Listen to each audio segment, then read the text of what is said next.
I'm delighted to say I'm joined in the Players' Lounge today by Eddie Martin, the Mental Health Ambassador here at Dunfermline Athletic Football Club. Eddie, great to see you. Tell us a bit about why you've joined us here in the Players' Lounge this afternoon. Well, this is what happened. This is an initiative that's been going on probably from pre-COVID times.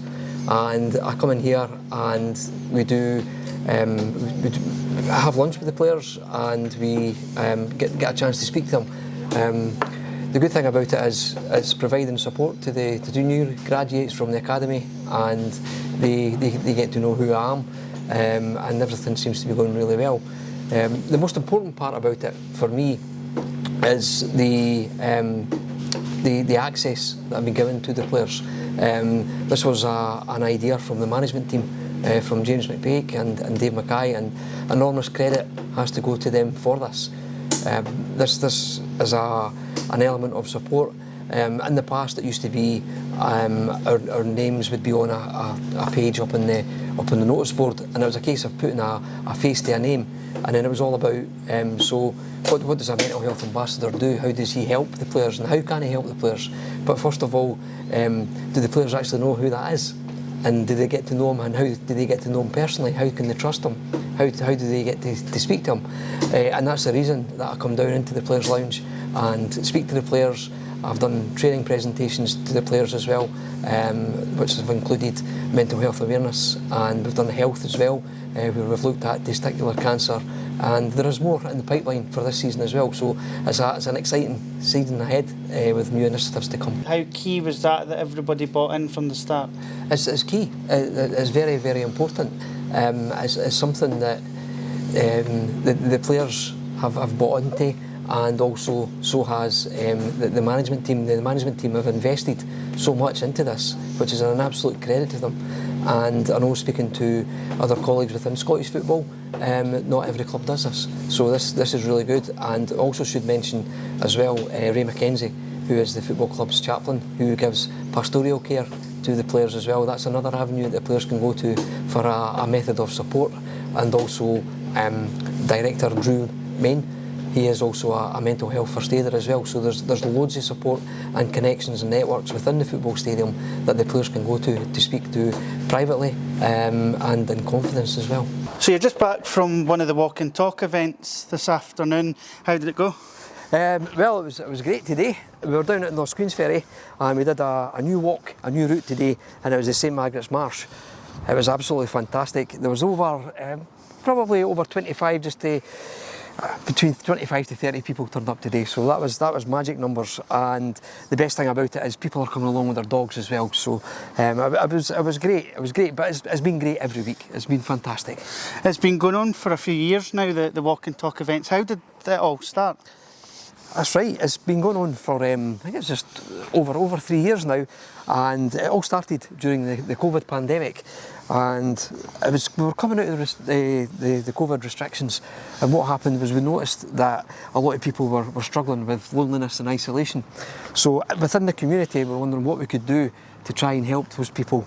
And through an initiative between ourselves at the football club and also the Pars Foundation, we started off the walking and talking down the Hillbeath Road, and that was our project. As I said, there was maybe about 30 people today. When we first started it, there was 2 members of staff from the Pars Foundation and 3 people from the public joined in. But now it's evolved and it's developed into this magnificent project that a lot of people are coming. And we have external partners as well.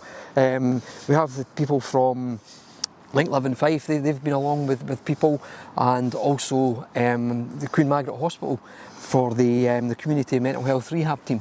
They bring people along as well, and it's very, very supportive. And some of the testimonials and stories we've had, that people have gained confidence, people have gained employment, and also the main aim was to eradicate the loneliness and the isolation that people were feeling. Just to give you a wee example, there is a lot of people who come on the walk and talk. They didn't know each other when they first came, but now when they come to football games, they actually meet each other in the stands, or they'll meet down below at the Norrie, at the Stevens kiosk, and then they'll meet and they'll chat about the games as well. So that was something that they never had before. But now they've got that, and they've got that connection, but most importantly, they've made friends, and they've got that friendship as well. And as I say, it's just been an absolutely brilliant, magnificent project that just keeps on going on and going on. So I'm really, really pleased with that. There's lots of other initiatives that you're involved in as well. I hear that you don't sit in the house and watch Monday night football, you take part in it, so that must be great as well. Well, to a certain extent it's great.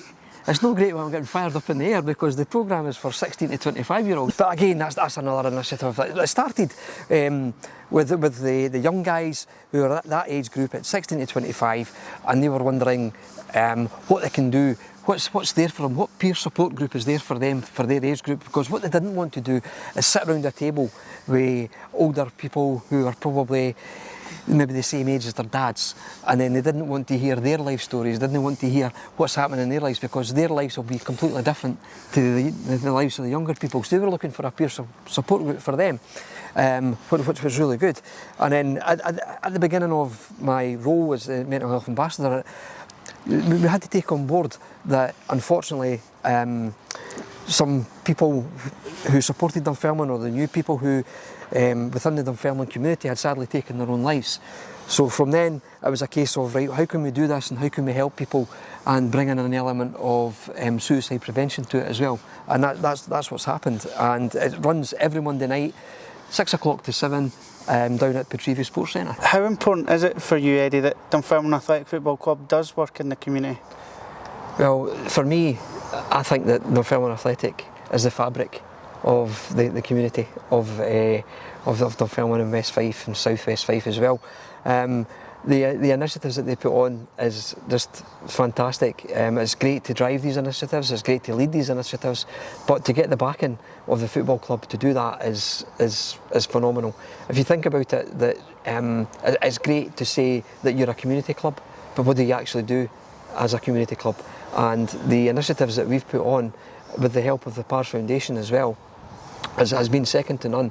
I know that through the impacts and the outcomes of the projects that we run have been fantastic, and I just think it's great that the football club are putting their weight behind that, and especially to have a mental health ambassador for the football club, whose role and remit is to first of all look after and support all staff that's connected with Dunfermline, and that's all staff on match days as well, including people who are coming, outside contractors, anything at all to do with that. That's really good. And also I think that it's really important that we are seen in the community and being able to deliver for the community as well, and remembering that we are just a very small projects that I'm leading, that the football club and the Pars Foundation are doing to help the community. Also, where credit must go to the football club for this, I was speaking to the SFA chaplain a wee while ago, and he was saying to me that he wasn't aware of any other football club in Scotland that has a mental health ambassador, if not in Britain. So for me, that is kudos to the football club for showing its commitment to delivering into the community. And remembering, I've been in this role since 2019, so it's not just been a quick fix, a quick tick box exercise. We've got the results, and it's fact based as well, so I'm really pleased with everything that's been going on. We're just about to go into partnership with the Clued Up project, and the Clued Up project is an organisation, is a charity which helps young people with substance use, and the best thing about that is it gives them a greater understanding and knowledge of what it is, and also they promote good mental health and well-being as well for younger people. So that's a working partnership that the football club and the Clued Up project will be going into. So I'm really looking forward to this, and I'm quite excited about it as well, because they can do workshops, and I'm hoping to bring in an element of education to the youth academy, older groups regarding this, but also something that we can roll out into the first team as well. So are you proud of all the work that you've been able to do here over the last few years then? I am immensely proud. I feel like a sense of achievement, what we've actually done for the community. is just fantastic. The buy-in that we've had from the community, from other organisations, from other charities who want to be involved with the football club is just phenomenal. And for me, it gives me a sense of purpose as well. I'm self-driven, so I like to do what I'm doing. I love the successful results that we're having, and most importantly, I'm a Pars fan. So if there's anything I can do to help the Pars integrate more into the community, I definitely will. I was first involved during the days of administration through Pars United, help fundraise, doing that.